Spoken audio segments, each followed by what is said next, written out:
ಹೊಸ ಆದಾಯ ತೆರಿಗೆ ಕಾಯ್ದೆ 2025 ಏಪ್ರಿಲ್ 1, 2026ರಿಂದ ಜಾರಿಗೆ ಬರ್ತಾ ಇದೆ.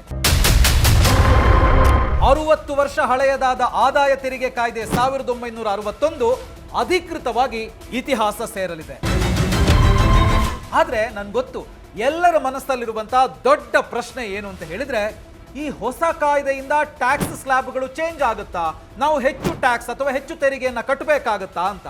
ಇದಕ್ಕೆ ಸಿಬಿಡಿಟಿ ಮತ್ತು ಹಣಕಾಸು ಸಚಿವಾಲಯದ ಅಧಿಕೃತ ಗೆಜೆಟ್ ಅಧಿಸೂಚನೆಯನ್ನು ಆಧರಿಸಿ 2026-27ರ ಹಣಕಾಸು ವರ್ಷದ ತೆರಿಗೆ ನಿಯಮಗಳ ಬಗ್ಗೆ ನಾನು ನಿಮಗೆ ಇನ್ ಡೀಟೇಲ್ ಆಗಿ ತಿಳಿಸ್ಕೊಡ್ತೀನಿ. ಸೊ ಈ ವಿಡಿಯೋನ ಕಂಪ್ಲೀಟ್ ಆಗಿ ನೋಡಿ, ಆಗ ನಿಮಗೆ ಹೊಸ ಆದಾಯ ತೆರಿಗೆ ಕಾಯ್ದೆ 2025ರಲ್ಲಿ ಏನೇನಿದೆ ಅನ್ನೋದು ಸಂಪೂರ್ಣವಾಗಿ ಗೊತ್ತಾಗುತ್ತೆ. ಹಾಯ್ ಹಲೋ ನಮಸ್ಕಾರ, ವೆಲ್ಕಮ್ ಟು ಬಾಸ್ವಾಲಾ. ನಾನು ಶೇಷಕೃಷ್ಣ ಭಟ್. ನಮ್ಮ ಬಾಸ್ವಾಲಾ ಕನ್ನಡ ಚಾನೆಲ್ನಲ್ಲಿ ಪ್ರೈಮ್ ಮೆಂಬರ್ಶಿಪ್ ಶುರು ಮಾಡಿದ್ದೀವಿ. ಅಲ್ಲಿ ನೀವು ಎಕ್ಸ್ಕ್ಲೂಸಿವ್ ಕಂಟೆಂಟ್ಗಳನ್ನು ನೋಡ್ಬೋದು.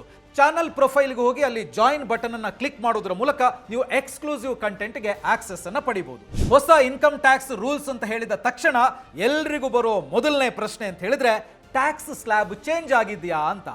ಟ್ಯಾಕ್ಸ್ ಸ್ಲ್ಯಾಬ್ ಚೇಂಜ್ ಆಗಿದೆಯಾ? ಹಾಗಿದ್ರೆ ಮೊದಲಿಗೆ ಇದಕ್ಕೆ ಸ್ಟ್ರೈಟ್ ಆನ್ಸರ್ ಕೊಡ್ತೀನಿ.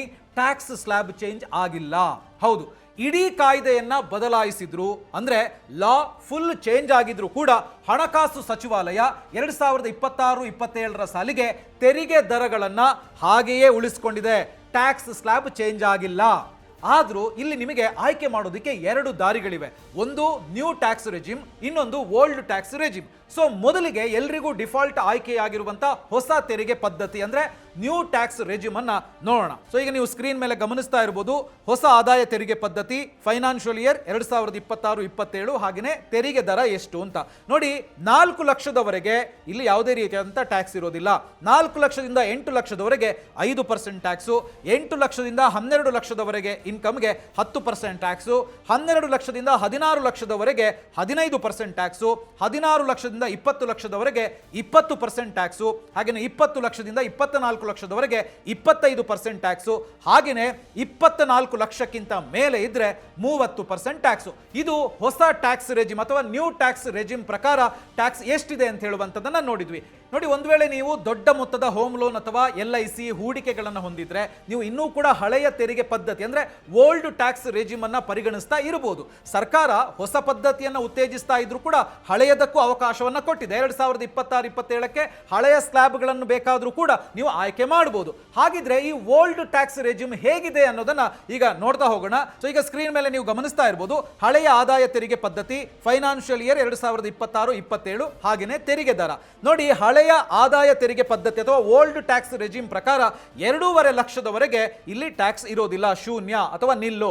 2.5 ಲಕ್ಷದಿಂದ 5 ಲಕ್ಷದವರೆಗೆ 5% ಟ್ಯಾಕ್ಸು, ಹಾಗೆಯೇ 5 ಲಕ್ಷದಿಂದ 10 ಲಕ್ಷದವರೆಗೆ 20% ಟ್ಯಾಕ್ಸು, ಹಾಗೆಯೇ 10 ಲಕ್ಷಕ್ಕಿಂತ ಮೇಲೆ ಆದಾಯ ಇದ್ರೆ 30% ಟ್ಯಾಕ್ಸು. ಸೊ ಈಗ ಸೂಕ್ಷ್ಮವಾಗಿ ಗಮನಿಸಿ, ಹಳೆಯ ಪದ್ಧತಿಯಲ್ಲಿ ಅಂದ್ರೆ ಓಲ್ಡ್ ಟ್ಯಾಕ್ಸ್ ರೆಜಿಮ್ ನಲ್ಲಿ ತೆರಿಗೆ 5% ಇಂದ ನೇರವಾಗಿ 20%ಗೆ ಜಿಗಿಯುತ್ತೆ.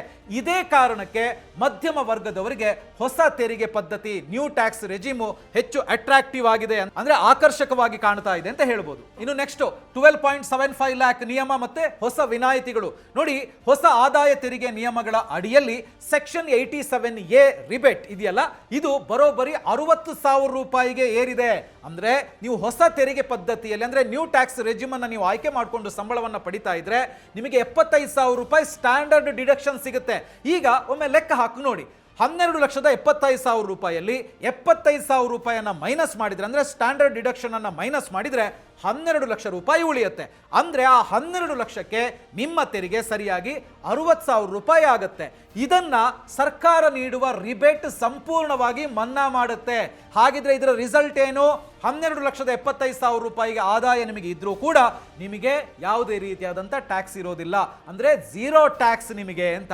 ಇಷ್ಟೇ ಅಲ್ಲ, ಹಣದುಬ್ಬರಕ್ಕೆ ತಕ್ಕಂತೆ ಹಳೆಯ ಕಾಲದ ಕೆಲವು ಭತ್ಯೆಗಳು ಅಂದ್ರೆ ಅಲೋವೆನ್ಸ್ ಅನ್ನ 2026ರ ನಿಯಮಗಳು ನವೀಕರಿಸಿವೆ. ಯಾವ್ದು? ಸೊ ಮೊದಲನೇದು ಮಕ್ಕಳ ಶಿಕ್ಷಣ ಭತ್ಯೆ ನೋಡಿ. ತಿಂಗಳಿಗೆ 100 ರೂಪಾಯಿ ಇದ್ದದನ್ನ ಈಗ ಪ್ರತಿ ಮಗುವಿಗೆ 3,000 ರೂಪಾಯಿಗೆ ಏರಿಸಲಾಗಿದೆ. ಹಾಗೆಯೇ ನೆಕ್ಸ್ಟ್ ಹಾಸ್ಟೆಲ್ ಅಲೋವೆನ್ಸ್ ಅಂದ್ರೆ ಹಾಸ್ಟೆಲ್ ಭತ್ಯೆ ತಿಂಗಳಿಗೆ 300 ರೂಪಾಯಿಂದ 9,000 ರೂಪಾಯಿಗೆ ಹೆಚ್ಚಿಸಲಾಗಿದೆ. ಅಷ್ಟೇ ಅಲ್ಲ, ಉಡುಗೊರೆಗಳು ಅಂದ್ರೆ ನಾನ್ ಕ್ಯಾಶ್ ತೆರಿಗೆ ಮುಕ್ತ ಕಂಪನಿಯಿಂದ ಸಿಗುವ ನಗದು ರಹಿತ ಉಡುಗೊರೆಗಳ ಮಿತಿಯನ್ನ 5,000ದಿಂದ 15,000 ರೂಪಾಯಿಗೆ ಏರಿಕೆ ಮಾಡಲಾಗಿದೆ. ಇನ್ನು ಉಚಿತ ಊಟ ಅಂದ್ರೆ ವೋಚರ್ ಮಿತಿ ಇದೆಯಲ್ಲ, ಅದು ಪ್ರತಿ ಊಟಕ್ಕೆ 50 ರೂಪಾಯಿಂದ 200 ರೂಪಾಯಿಗೆ ಏರಿಸಲಾಗಿದೆ. ಇನ್ನು ನೆಕ್ಸ್ಟ್ ದೊಡ್ಡ ಚೇಂಜ್ ಅಂತ ಹೇಳಿದ್ರೆ HRA rule big update. Old ರೆಜಿಮ್ಗೆ ನೋಡಿ 8 ನಗರಗಳ HRA ನಿಯಮ, ಇದು ಓಲ್ಡ್ ರೆಜಿಮ್ಗೆ ಮಾತ್ರ. ಅಂದ್ರೆ ನೀವೇನಾದ್ರೂ ಓಲ್ಡ್ ರೆಜಿಮ್ ಅನ್ನ ಯೂಸ್ ಮಾಡ್ತಾ ಇದ್ದೀರಿ ಅಂತ ಹೇಳಿದ್ರೆ ನಿಮಗೆ ಇದು ಹ್ಯೂಜ್ ಬೆನಿಫಿಟ್ ಅಂತಾನೆ ಹೇಳ್ಬೋದು. ನೀವು HRA ಕ್ಲೈಮ್ ಮಾಡೋದಕ್ಕೆ ಹಳೆಯ ಪದ್ಧತಿಯಲ್ಲೇ ಮುಂದುವರಿತಾ ಇದ್ರೆ IT ಹಬ್ಗಳಲ್ಲಿ ಇರುವವರಿಗೆ ಒಂದು ದೊಡ್ಡ ಸುದ್ದಿ ಇದೆ. ಆ ಸುದ್ದಿ ಏನು ಅಂತ ಹೇಳಿದ್ರೆ ನೋಡಿ, ಈ ಮೊದಲು ಮುಂಬೈ, ದೆಹಲಿ, ಕೋಲ್ಕತ್ತಾ ಮತ್ತು ಚೆನ್ನೈ ಸಿಟಿಗಳಿಗೆ ಮಾತ್ರ 50% HRA ವಿನಾಯಿತಿ ಇತ್ತು. ಈಗ 2026ರ ಹೊಸ ನಿಯಮಗಳ ಪ್ರಕಾರ ಇನ್ನೂ 4 ನಗರಗಳನ್ನು ಇದಕ್ಕೆ ಸೇರಿಸಲಾಗಿದೆ. ಯಾವ್ಯಾವುದು? ಬೆಂಗಳೂರು, ಹೈದರಾಬಾದ್, ಪುಣೆ ಮತ್ತು ಅಹಮದಾಬಾದ್, ಈ 4 ನಗರಗಳನ್ನು ಇದಕ್ಕೆ ಸೇರಿಸಿದ್ದಾರೆ.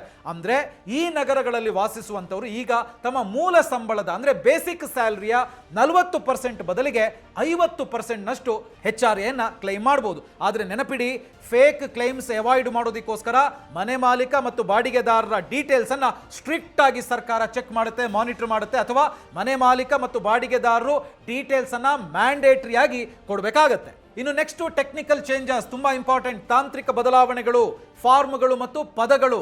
ಏನಿದು ನೋಡಿ, ಹೊಸ ಕಾಯ್ದೆಯಲ್ಲಿ ಕೇವಲ ಸಂಖ್ಯೆಗಳ ಬಗ್ಗೆ ಮಾತ್ರ ಅಲ್ಲ, ಇದರಲ್ಲಿ ಕೆಲವೊಂದು ಹೆಸರುಗಳು ಕೂಡ ಬದಲಾಗಿದ್ದಾವೆ. ಹಾಗಿದ್ರೆ ಏನೇನು ಚೇಂಜಸ್ ಆಗಿದೆ ಅಂತ ಹೇಳಿ ನೋಡೋದಿದ್ರೆ, ಇಲ್ಲಿವರೆಗೆ ನೋಡಿ ಅಸೆಸ್ಮೆಂಟ್ ಇಯರ್ ಅಂತ ಹೇಳ್ತಾ ಇದ್ವಿ. ಸೊ ಇನ್ನು ಮುಂದೆ ಅಸೆಸ್ಮೆಂಟ್ ಇಯರ್ ಅಂತ ಹೇಳುವಂತ ಪದ ಇರೋದಿಲ್ಲ.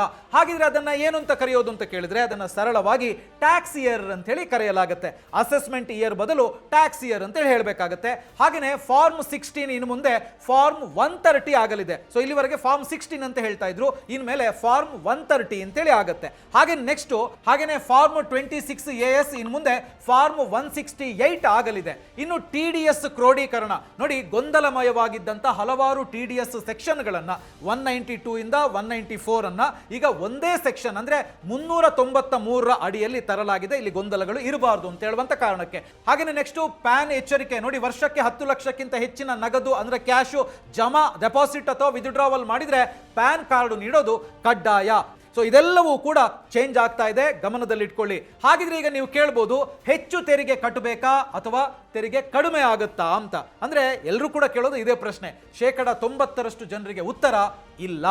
ವಾಸ್ತವವಾಗಿ ಶಿಕ್ಷಣ ಮತ್ತೆ ಊಟದ ಭತ್ಯೆಗಳು ಅಂದ್ರೆ ಅಲೋವೆನ್ಸಸ್ ಮಿತಿ ಇದೆಯಲ್ಲ, ಅದು ಹೆಚ್ಚಿರೋದ್ರಿಂದ ನೀವು ಕೆಲವು ಸಾವಿರ ರೂಪಾಯಿಗಳನ್ನ ಇಲ್ಲಿ ಉಳಿಸೋದಿಕ್ಕೆ ಆಗುತ್ತೆ ಅಂತ ಹೇಳ್ಬೋದು. ಸೊ ತಜ್ಞರು ಇದನ್ನ ಹೇಳ್ತಾ ಇದ್ದಾರೆ. ಇನ್ನು ಹೊಸ ಕಾಯ್ದೆಯು ಸೆಕ್ಷನ್ಗಳ ಸಂಖ್ಯೆಯನ್ನ 819ರಿಂದ 536ಕ್ಕೆ ಇಳಿಸಿದೆ. ಅಲ್ಲದೆ ಇದು 40 ಹೊಸ ಸೂತ್ರಗಳು ಮತ್ತು 39 ಟೇಬಲ್ಗಳನ್ನ ಬಳಸ್ತಾ ಇದ್ದು, ಇದು ಕೇವಲ CAಗಳಿಗಷ್ಟೇ ಅಲ್ಲ, CAಗಳಿಗೆ ಮಾತ್ರ ಅಲ್ಲ, ನಿಮಗೂ ಕೂಡ ಸುಲಭವಾಗಿ ಅರ್ಥವಾಗುವಂತಿದೆ ಅಂತೇಳಿ ಹೇಳ್ಬೋದು. ಸೊ ಫೈನಲಿ ಟ್ಯಾಕ್ಸ್ ಫ್ರೀ ಮಿತಿ 12,75,000 ರೂಪಾಯಿ ಆಗಿರೋದ್ರಿಂದ ನೀವು ನ್ಯೂ ರೆಜಿಮ್ಗೆ ಸ್ವಿಚ್ ಆಗ್ತೀರಾ ಅಥವಾ HRA ಬೆನಿಫಿಟ್ಗಾಗಿ ಓಲ್ಡ್ ರೆಜಿಮ್ನಲ್ಲಿ ಇರ್ತೀರಾ?